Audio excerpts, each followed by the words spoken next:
মাঝে মাঝে হৃদয় যুদ্ধের জন্য হাহাকার করে ওঠে।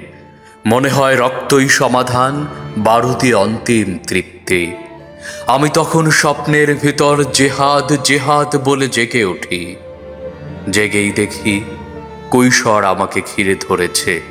যেন বালিশে মাথা রাখতে চায় না এ বালক, যেন ফুৎকারে উড়িয়ে দেবে মশারি। মাতৃস্তনের পাশে দু চোখ কচলে উঠে দাঁড়াবে এখনই।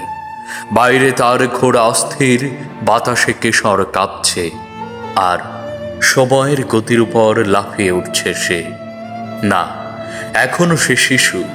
মা তাকে ছেলে ভোলানো ছড়া শোনায়, বলে, বালিশে মাথা রাখো তো বেটা, শোনো বখতিয়ারের ঘোড়া আসছে, আসছে আমাদের 17 সোয়ারি, হাতে নাঙ্গা তলোয়ার। মায়ের ছড়া গানে কৌতূহলী কান পাতে বালিশে।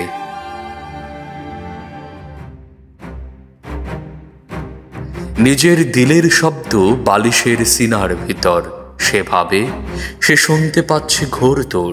বলে, কে মা বখতিয়ার? আমি বখতিয়ারের ঘোড়া দেখব। মা পাখা ঘোরাতে ঘোরাতে হাসেন। আল্লাহর সেফাই তিনি, দুঃখীদের রাজা। যেখানে আজান দিতে ভয় পান মোমেনরা আর মানুষ করে মানুষের পূজা, সেখানেই আসেন তিনি। খিলজিদের সাদা ঘোড়ার সোয়ারি। দেখো দেখো জালিম পালায় খিড়কি দিয়ে, দেখো দেখো। মায়ের কেচ্ছায় ঘুমিয়ে পড়ে বালক। তুলোর ভেতর অশ্বক্ষুরের শব্দে স্বপ্ন তার নিশে নোড়ায়। কোথায় সে বালক?